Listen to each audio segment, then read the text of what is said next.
नमस्कार, मैं प्रियंका। आप देख रहे हैं 4 PM। भारत के इतिहास में ऐसा पहली बार हुआ कि सुप्रीम कोर्ट ने राष्ट्रपति भवन तक को हिला कर रख दिया। राष्ट्रपति को फटकार लगाई और डेडलाइन को तय कर दिया। आपको बता दें कि सुप्रीम कोर्ट तो इतना भड़का कि राष्ट्रपति और राज्यपाल की बिना मंजूरी के ही बिलों को कानून बना दिया गया है। अब सुप्रीम कोर्ट के इसी फैसले ने मोदी सरकार को इतनी तगड़ी चोट दी है कि भारतीय जनता पार्टी बौखला रही है। और हैरानी की बात तो यह है कि सुप्रीम कोर्ट के फैसले को पलटने के लिए अध्यादेश ला रही है। जी हां, चौंकिए मत, सच है। वक्फ की सुनवाई से ठीक पहले बड़ी खबर निकलकर सामने आई है कि केंद्र डायरेक्ट सुप्रीम कोर्ट से भिड़ गया है और खुला चैलेंज करते हुए सुप्रीम कोर्ट के ऐतिहासिक फैसले को पलटने का ऐलान कर दिया है। तो क्या हुआ है, क्यों हुआ है और कैसे वक्फ के मसले पर सीजेआई संजीव खन्ना वर्सेस मोदी शाह शुरू हो गया है, आपको एक एक करके बताएंगे। और इस पूरे खेल में राष्ट्रपति कैसे फंस गई है उस पर भी आएंगे। लेकिन पहले आप खबर में बिग ब्रेकिंग देखिए। खबर आप देखिए जी न्यूज की। देखिए, इसमें लिखा हुआ है कि पॉकेट वीटो पर आर पार के मोड में केंद्र सरकार सुप्रीम कोर्ट के फैसले पर समीक्षा याचिका की तैयारी की है। तो जस्ट पॉकेट वीटो को लेकर सुप्रीम कोर्ट ने ऐतिहासिक फैसला सुनाया और कहा कि पूर्ण पॉकेट वीटो का अधिकार तो राष्ट्रपति को भी नहीं है, 3 महीने में फैसला लेना ही होगा। उस फैसले को लेकर मोदी सरकार वर्सेस सुप्रीम कोर्ट शुरू हो गया है। जाहिर है कि सुप्रीम कोर्ट का यह फैसला लागू हो गया तो मोदी सरकार की पावर छिन जाएगी। खेल समझिए। आप अच्छे से जानते हैं कि जहां जहां पर भारतीय जनता पार्टी की डबल इंजन की सरकार नहीं है, वहां वहां पर भाजपाई राज्यपाल के जरिए खेला किया जाता है। पहले तो राज्यपाल बिलों को पेंडिंग रखते हैं, फिर राष्ट्रपति उन पर हस्ताक्षर नहीं करती। लेकिन सुप्रीम कोर्ट ने राष्ट्रपति की भी डेडलाइन को निर्धारित कर दिया है और तो और विपक्षी सरकारों को ब्रह्म अस्त्र थमा दिया है। अब ऐसे में भारतीय जनता पार्टी का बौखलाना लाजमी है। और क्यों बौखला रही है भारतीय जनता पार्टी, इसके लिए मैं आपको कुछ खबरें भी दिखा देती हूं। खबर आप देखिए हिंदुस्तान की।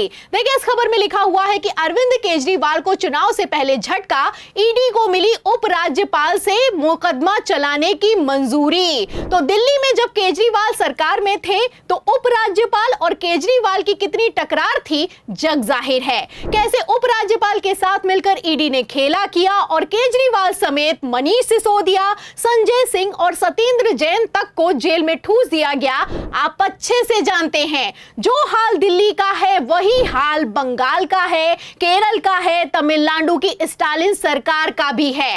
और तो और मैं आपको बता दूं कि तमिलनाडु की तरह केरल सरकार ने तो सुप्रीम कोर्ट में याचिका तक दाखिल कर रखी है।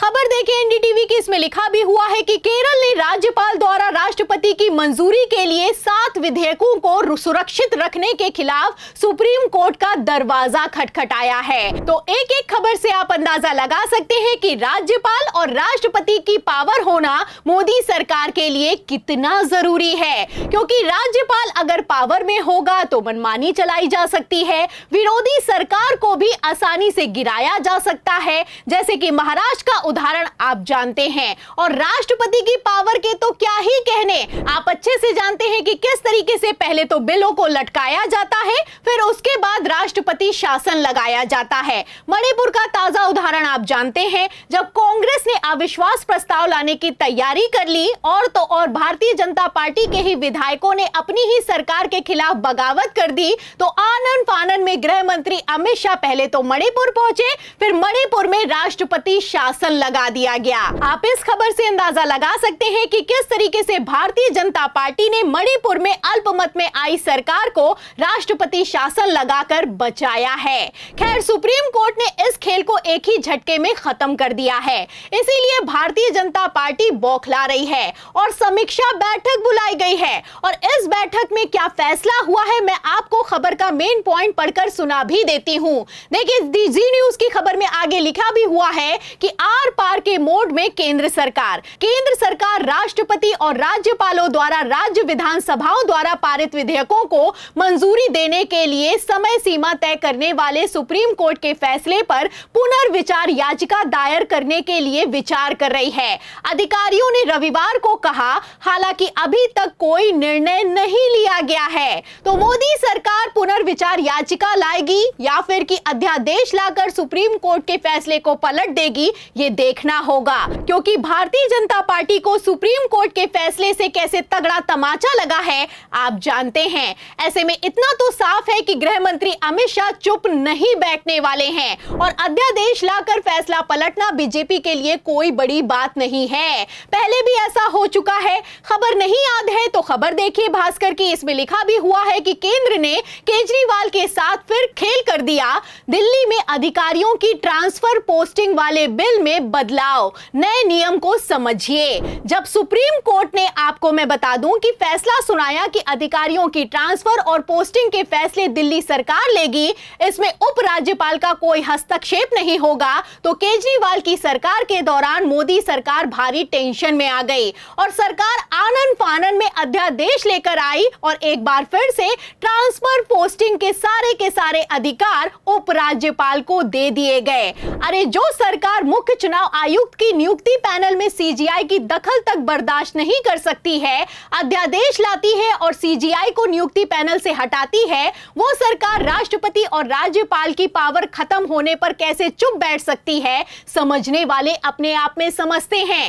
एक तरफ सुप्रीम कोर्ट ने मोदी सरकार को तगड़ा झटका दिया है, जिसके बाद से बीजेपी बौखला रही है, तिलमिला रही है। वहीं दूसरी तरफ 16 अप्रैल को सीजीआई संजीव खन्ना वक्फ के खिलाफ सुप्रीम कोर्ट में दाखिल हो चुकी 20 से ज्यादा याचिकाओं पर तगड़ा एक्शन लेने की तैयारी में है। फिलहाल जैसे सुप्रीम कोर्ट तेवर दिखा रहा है, ऐसे में बीजेपी कोई रिस्क नहीं लेना चाहती है।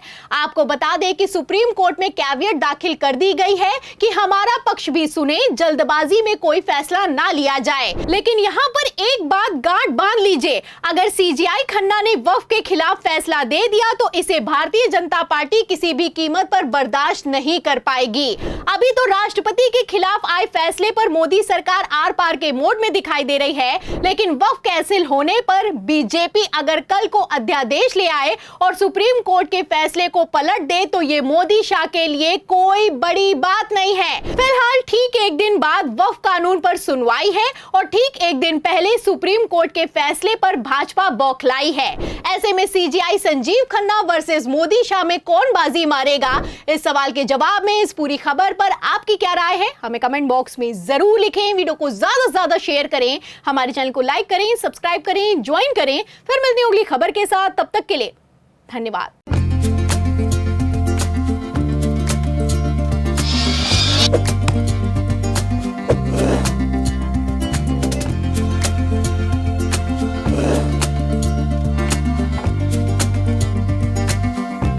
you